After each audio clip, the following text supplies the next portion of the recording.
নমস্কার, শুভ পূজা অফিসিয়ালে তোমাদের সবাইকে আরও ওয়েলকাম।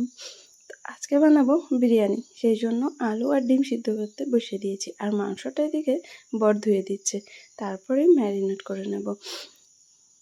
ম্যারিনেট করতে যা যা মশলা লাগে সব কিন্তু দেওয়া হয়ে গেছে, শুধু দইটুকুই বাকি ছিল দেওয়া।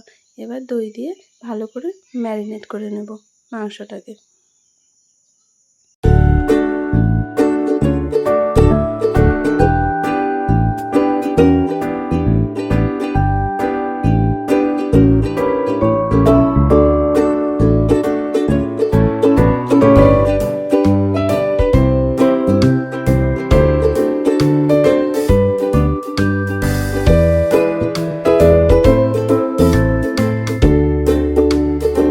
মাংসটাকে ভালো মতো ম্যারিনেট করে নিয়ে আমি ফ্রিজে অন্তত 1.5 ঘন্টার মতো রেখে দিয়েছিলাম, যে মাংসটাতে ভালো করে মশলাগুলো যেন ঢোকে।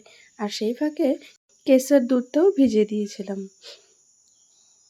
আর ডিম আলুগুলো সিদ্ধ হয়ে যাওয়ার পর সবগুলো খোসা ছাড়িয়ে নিয়েছি। আর এইদিকে বেরেস্তা ভাজার জন্য পেঁয়াজও কিন্তু কেটে নিয়েছি। আর তেল গরম হয়ে গেছে, এখন এবার আলু আর ডিমগুলোকে আমি ভালো করে ভেজে নেব।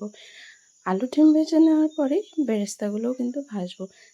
কতটা পরিমাণ বিরিয়ানির জন্য চাল লাগবে সেটা আমি দেখে মাপ করে নিচ্ছিলাম। তারপরে কিন্তু আলু ডিম ভাজার পরে পেঁয়াজগুলোকে ভাজতে দিয়েছি। আর এদিকে ভাতের জন্য জলটা বসিয়ে দিয়েছি।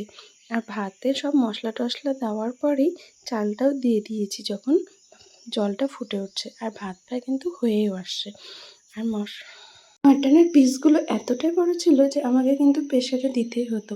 আমি প্রেসারে অন্তত 3টে সিটি দিয়ে নিয়েছিলাম। বিরিয়ানিটা এবার দমে দেবো, সেই জন্য হাঁড়িতে ভালো করে ঘি মাখিয়ে নিচ্ছিলাম যেন নিচটাতে লেগে না যায়। অনেকটাই দিয়েছিলাম। তারপরে ভাত দিচ্ছিলাম। ভাত দেওয়ার পরে বেরেস্তাগুলোও ছড়িয়ে দিয়েছি ভাতের ওপরে। তারপরে মাটনগুলো দিয়েছিলাম একে একে করে। আর মাটনের পিসগুলো অনেকটা বড় বড়, আর হাতাটা হয়ে গেছিলো ছোট, তুলতে পারছিলাম না ঠিকঠাকভাবে। তো বাটিটাকে নিয়েছিলাম যেন পড়ে না যায়। ওর উপর থেকে নিচে দিচ্ছিলাম, তো ঝোল টোল যেন না ছড়িয়ে পড়ে বাটিটা সঙ্গে রাখছিলাম। তারপরে কেওড়া জল, গোলাপ জল আর কেশর ভেজা দুধটা দিয়ে দিয়েছে। একটা লেয়ার হয়ে গেছে, এবার দ্বিতীয় লেয়ারটা দিচ্ছিলাম। লেয়ারটা যেভাবে দিয়েছি একে একে কিন্তু দ্বিতীয় লেয়ারটা সব আমি এইভাবেই দিয়েছিলাম। তো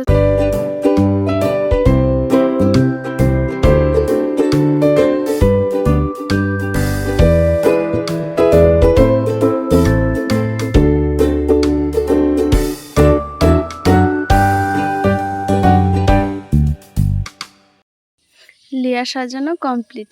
দেখো তো কত সুন্দর লাগছে না? আর লাস্টে উপর থেকে একটু আতরটা বেশি করেই ছড়িয়ে দিয়েছিলাম।